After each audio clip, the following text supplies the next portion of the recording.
দশকের সময় যখন মাইকের প্রচলন ছিল না, তখন মুয়াজ্জম সাহেবরা এটার উপরে উঠেই, মিম্বার বলে, এটার উপরে উঠেই মুয়াজ্জম সাহেবেরা আজান দিতেন।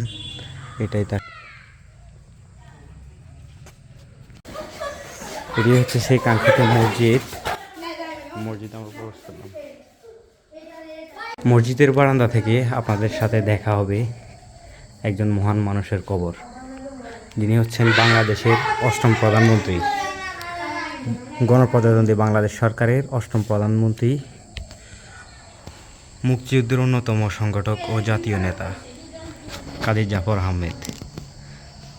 ওনার কবর এখানে পেয়ে যাবেন এবং আরও অনেক রাজনীতিবিদের কবরে এখানেই আছে।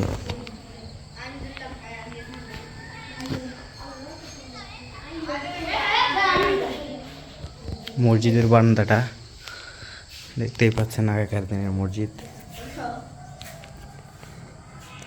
আমরা আর মসজিদের ভিতরে গেলাম না।